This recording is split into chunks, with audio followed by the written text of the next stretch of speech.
Welcome back to part 3 of Juliet's story.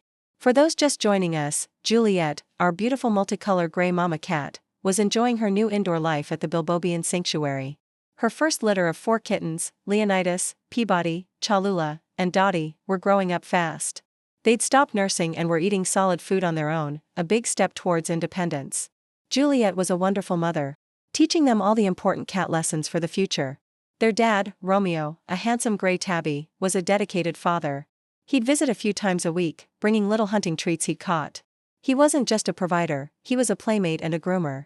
He'd wrestle gently with the kittens, teaching them how to be strong, and then meticulously bathe them with his rough tongue.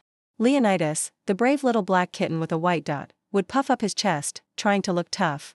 Peabody, with his vibrant orange stripes, would try to ambush his dad's tail, while the 2 gray kittens, Cholula and Dottie, would tumble around his paws.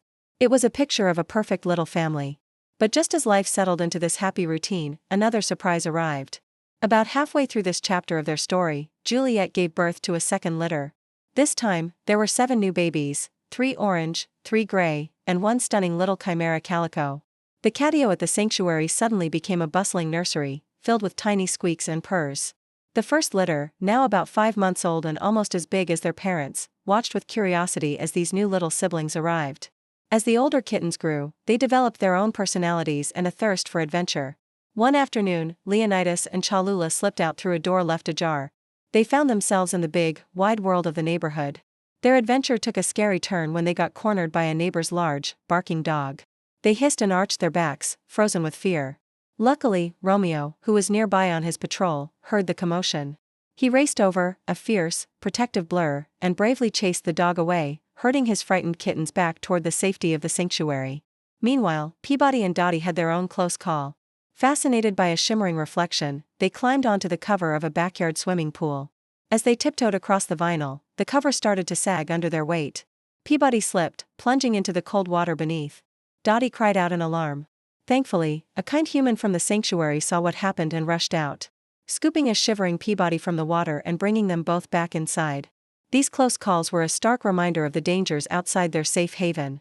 With the new litter needing Juliet's full attention indoors, it was time for the older kittens to find their forever homes. The sanctuary began the search for loving families. Leonidas, the little warrior, was the first to be adopted. Soon after, sweet Cholula found her new family, followed by the adventurous Peabody. It was bittersweet for Juliet and Romeo to see them go, but they knew their children were heading off to wonderful new lives. Juliet remained indoors, a queen in her castle, raising her new litter of 7. Her world was secure. But the dynamics of the whole rescue were shifting. With so many cats, territories inside the house were changing, and a new pecking order was being established. Romeo, ever the free spirit, was granted a special status. He was allowed to stay on the property, with access to shelter on bad weather days and a steady supply of food. He could be a dad to his new babies while still roaming his neighborhood kingdom. The new 7 kittens thrived indoors. As they grew, their quiet catio area was no longer enough. Their playful energy couldn't be contained.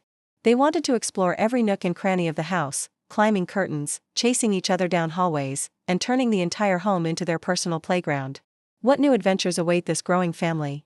And how will the shifting dynamics of the sanctuary affect them all? We'll have to find out in the next part. To be continued in part 4. Thanks for watching, and don't forget to follow for the next chapter of the story.